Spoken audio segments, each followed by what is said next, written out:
Thank you, Margaret. Good morning, everybody. I'm very happy to be here, and thank you to Simon and to Bill for asking me to speak. I'm going to, the college produced a report about 3 or 4 months ago called Towards 2026, and I'm just going to talk a little bit about that and also the Sláinte Care report. And I suppose really the core thesis we'll be talking about is the kind of system change that we need to make across the health service. Before we get into that, I just want to echo some of the things that the Minister and Jim have said, which is there's lots of good things about our Irish health system that we frequently don't talk about. So we are living longer, as Jim has said. The cancer programme has led to very significant improvements in outcomes, as have many of the other programmes. We've got really world-class staff in this country, which I think people don't necessarily recognise as being as significant as it actually is. But Ireland has always been able to develop and attract really high calibre people to work in our health service, and we shouldn't underestimate that. We've got a new children's hospital on the way, which looks like an amazing development. The clinical programmes and the integrated models of care that Jim has spoken about, I think, are pretty fundamental in changing the way that our system delivers care, and probably for the first time has enabled us to start thinking about what is the service that we need to provide, which is a bit strange when you think about it, that we've been delivering service but never really until the advent of the clinical programs and the integrated models of care really thought that through, and what does it mean, so that we know what we mean by the delivery of care to older persons in Donegal or in Kerry or in Dublin. And in fact, some of the developments that are going on at the moment, for instance in Tala and in Sligo and Waterford, those pioneer sites that Jim referenced, where you have clinicians and managers from both the community and the acute hospitals working across those entities to deliver care to the older persons in their community, is really, really innovative, and could only be made possible because of the national framework that has been provided for them. The other image up here is of my niece Ciara, who was born about 5 years ago, and because of an exceptionally experienced and talented midwife in the Rotunda spotted that she was having seizures at birth and underwent very intensive care for about 2 months, and then ongoing care for about 2 years. And she's now 5 years later completely healthy and happy, and is just finishing her first year in primary school. So the talent and the quality of care that we deliver on an ongoing basis every single day of the week to deliver great outcomes, we have to recognise. But we also have serious problems. We do have problems with our emergency departments and waiting lists. We have, as Jim has talked about, a failure to align our capacity and demand. So over the years between 2006 and 2015, the number of acute inpatient beds gone down 13%, while the number of over 65s has gone up almost 30%. We've got dysfunctional governance, and we've had that for a long time. We've had a centralised, fragmented way of governing the system. In fact, I think we're not really quite clear what we mean by governing the system. But it has been something that has brought into the centre of the public health service that which actually properly belongs out where the service is delivered. Disempowered local delivery system, and I think it has meant as well that at a national level we haven't been doing all of the strategic planning and execution that we need. I think we have a deficit around clinical governance across the health system. And this was part of the thesis in our Towards 2026 report. We have a major problem, despite the fact that we've got lots of really great people in the health service. I think we've got a very challenging environment for people to work in. A report we published there about 3 or 4 weeks ago shows that 1 in 3 doctors suffering from burnout. And we can say that and say it quite quickly, and it doesn't sound so bad, but if Aer Lingus reported that 1/3 of its pilots were suffering from burnout, how safe would you feel flying in their planes? And by the way, this I'm sure applies to other people working in the health service as well, not just clinicians, but also managers, and maybe even policymakers. I think we have a very, very challenging environment for people to work in, and I don't think we can ignore that. Jim has mentioned e-health. We still have a situation where paper is the primary reason for, or the primary basis upon which we operate. In a really, really complex system, that's simply not safe, and it's not acceptable. So we have a major problem there. So I suppose one of the, to a certain extent, I think, when you're in the system, it's easy for this to become normalized. It's easy for this to be seen as, well, this is the way it is. And actually, it is quite abnormal. And if you apply it to any other field of endeavour, if you say, well, you know, we want to buy a ticket from Ryanair to fly to London, and you call up Ryanair and they say, well, come back to us in 6 months and we'll tell you whether we can put you on a waiting list for a ticket. Or when you turn up to the airport, they say, well, we know you booked the ticket, but why don't you sit in that chair there for a couple of days and we'll see whether there's a spare place on the plane. It simply is not acceptable that this is the way we have our health service.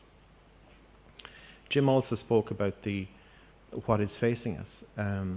So the situation is going to get more difficult. The demographics are saying this, and I'm not going to go through these because they're familiar to all of you, I'm sure. But even just to pick out the obesity epidemic, which is quite startling, and is driving many of the diseases that Jim spoke about. And but again, I say there's pointers of hope there, in the sense that there is a plan around obesity, and there are people being appointed into key positions. Yesterday there was appointment of a clinical lead for obesity, a national clinical lead. So we're beginning to do things that are hopefully going to have an impact in a coherent way. The alcohol bill that Jim referenced as well is, I think, pretty fundamental, and hopefully that this will be something that will come through this government pretty soon. Much of what we're facing, other health systems are facing as well internationally. You know, they're all facing this huge demographic demand, chronic disease, cost and complexity. Don Berwick, who founded the IHI in the US, I'm sure most of you are familiar with him, probably the guru around quality improvement. You know, speaking about 4 years ago here in Dublin, talked about the potential for healthcare systems to bankrupt nations if things keep going the way they are. That's the level of existential crisis I think we are looking at, not just here in Ireland, but in other health systems as well. And in many ways, I think this arises from the fact that healthcare systems, unlike other systems, have developed in a very organic, evolutionary way, with some of the most incredible technologies. If we look at how we're now dealing with cancer and DNA therapies and gene sequencing and so on, incredible technologies, but not how do we deal with that in a system. So these challenges are not trivial. They're very, very significant challenges. So in 2016, the college decided to bring together a forum of about 100 people to try and envisage what a health system that we might desire in about 100 years' time, in about 10 years' time. We picked 10 because it was not 5 and it wasn't 20. But obviously it's the kind of system you would want at any point. Lots of people involved from right across the spectrum of the health service. This was the patient forum that formed a key part of the deliberations. What was really interesting about it was the degree of consensus, massive consensus across people, which I think is really positive and says that it's not necessarily that we don't really know what it is we need to do. There's another problem, which I'll come to later. Tom Keane, who I'm sure you're all familiar with, chaired this group and brought really fantastic insight to the whole process. So hopefully it presents a vision of where we need to go, and it certainly does call for radical change at a system level and system-wide change. I suppose this is quite important because this is the organisation representing a huge number of the clinicians in Ireland. the doctors who are working most of them working in your hospitals and across the public health system, across about 30 specialties, who are saying, we know that radical change needs to happen. That is going to mean radical change for them as well. And they're saying this needs to happen. So that's a positive. So the key recommendations, which I won't spend a huge amount of time on, but and some of these echo what Jim has said. The first is a patient-centered system, which sounds a bit glib, but actually it's the same patient. You know, whether the patient is at home or in the GP, going in to see the GP, or is in the acute hospital. So we've got to start thinking and planning and executing care around that patient, not around the system that provides the care. So the kind of work that they're doing in Tala and in Sligo with the older persons is really saying, well, can we forget about our boundaries between the acute and community, and even within community, between community and public health nurses and primary care, and can we start doing what's right for the patient? This also means patient-centred in terms of how we plan and how we hold the system to account. The stemming the tide of preventable diseases is a pretty fundamental one. And again, I don't need to explain to you why that's so fundamental. And Jim, I think, has appropriately pointed that out. The funding and expectations. So there is this kind of view that, and there is a view that the funding going into the Irish health system is sufficient, you know, that we're up at the same levels, you're pretty high in terms of OECD levels. But the, you know, Man United got the same, or have pretty much spent the same amount of money as Barcelona and Real Madrid last year, but they didn't do exactly the same. So this expenditure of money doesn't necessarily mean this is the difference. And if we're spending this amount of money, that we're going to get the results that other health systems do. There's a lot more complexity involved in that. And I think what's really clear is that if we want to change how the system operates, then it will require funding to do that. And clearly the capital expenditure that Jim has referred to and the Minister referred to is fundamental in that. We know we're facing very big problems in relation to high-cost drugs and various other challenges that come down the line. So I think one of the key debates that has to happen is, what is it reasonable for the population to expect from its health service? And unfortunately, I think there is a kind of an expectation that the health service can provide everything that people want. I'm not sure that's actually going to be the case. Using data to plan what we do, joining the dots between population analysis and what actually happens in the front line. Joined up care, which is typified by the integrated care programs and the clinical programs, and thinking about that across community, prevention and acute services, absolutely fundamental. That's the care that patients need. But then we've got to layer on top of that, well, if that's how we're going to deliver the care in a joined up way, we've got to think about, well, how do we fund it so that it incentivizes joined up care? And how do we measure the outcomes so it encourages, we know that that's what's happening? And how do we invest in our IT systems so that they support this, and so on and so forth? Our decisions around workforce and workforce planning, for instance, all have to be aligned with a joined up care system. The concept and the idea of hospital without walls, we've got to stop thinking about the hospital as a location, entity, and start thinking about the services to be provided, be they in the community or in the hospital. It's about the services that are needed, not necessarily where. Accountability and governance is pretty fundamental.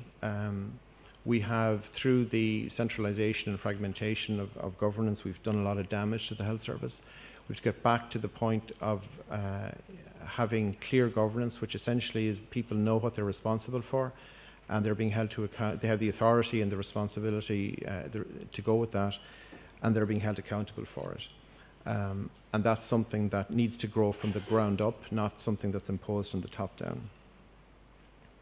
Supporting healthcare staff. Without people, there's no healthcare system, and I think we have a lot of challenges in relation to that. E-health that Jim mentioned is pretty fundamental, and the development of clinical leaders or healthcare leaders right across the service. So I think in the report you'll find it's a lot of common themes with the Sláinte Care report, but we have a history of failure to implement in this country, not necessarily just in relation to health. I think it's probably something that applies in other areas as well. But in 2001, for instance, Quality and Fairness report published by the Department of Health called for care to move into the community, and here we are 15, 16 years later talking about the same thing. Can we move care into the community? And that was at a time when very significant additional funds went into healthcare. So putting more money in isn't necessarily the answer without making the systemic changes. So we think there are kind of three major fundamentals around this. One is we must have the political consensus. Politics have to be, we can't, people often say politics needs to get out of healthcare. That's not reasonable or acceptable. I think healthcare is the most political thing there is, pretty much. So I think politics will always be in healthcare, but it's how it's in healthcare. So do we have a political framework that allows the healthcare system to function? And this is why the Oireachtas Committee is such a fundamental opportunity for us. Whatever comes out of this political consensus, there needs to be very strong public engagement with that. If the public don't buy into it, and if they're not bought into it, then that in itself is going to fail, and the political support will not survive. Coming with that vision and political support, there must be plans. So policy document is not a plan. You've got to have a plan with milestones and deliverables, with funding to back it, with the leadership that will deliver it, that will create the level of trust and confidence that the direction we're going in is the one that we need to go in. Pretty fundamental. And the third is, and this is a critical part of it, that when we have plans to deliver and to implement, then there must be accountability for making that change happen. You've got to make the changes as important as managing the day-to-day or managing the crisis. And this has to be at the level of, at the highest level of government, because the health system spans multiple government departments, public and private regulators, and so on and so forth. So the Sláinte Care report, I think, supported many of the concepts that were included in Towards 2026, and crucially supported this concept of an implementation vehicle, which I think is pretty fundamental to all of this. And I think, just echoing Jim's words, this is a once-in-a-generation opportunity that we can't lose. We've had multiple changes of direction, and we can't afford for our health system to keep going in that fragmented way.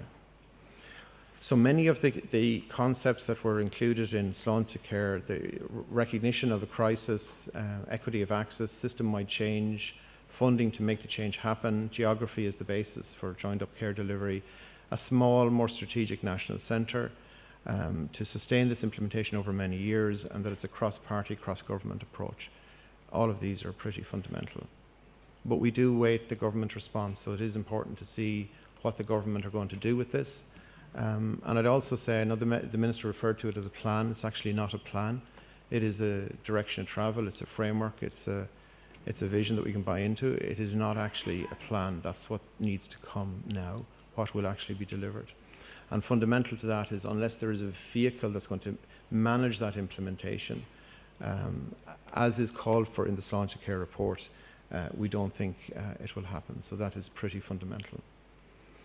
And just a final point I'd say about this is that there will be criticism of the Sláinte Care report, because it was a pretty daunting task to do in the space of a year to come up with what they did. And there's no doubt that there are holes in it, and there's gaps, and there's probably things that need to be thought through much fuller.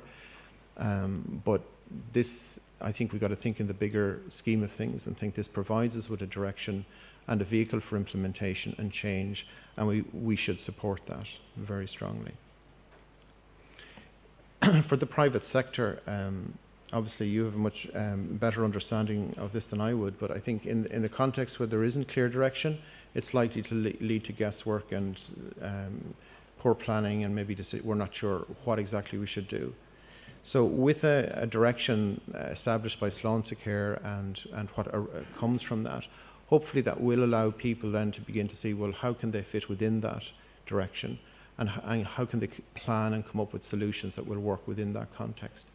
And I think also probably allow people across both private and public to think in a broader perspective about healthcare and think about issues such as equity and prevention and joined up care and care in the community, and focusing on outcomes as opposed to simply focusing on process or procedures.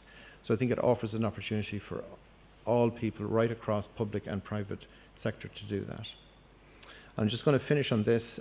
So as someone from Sligo, which clearly is the place that God made, not Carlow, Bill, but I think just to finish on the note that the people who work in the health service have gone through a pretty tough time. And I would go around many hospitals.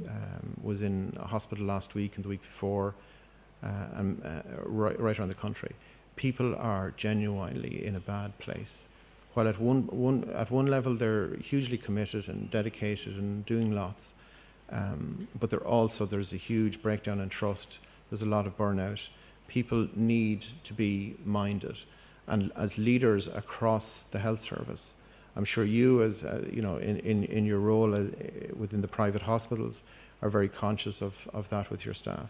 But I think within our public sector, we've got to start doing that as well in a pretty fundamental way.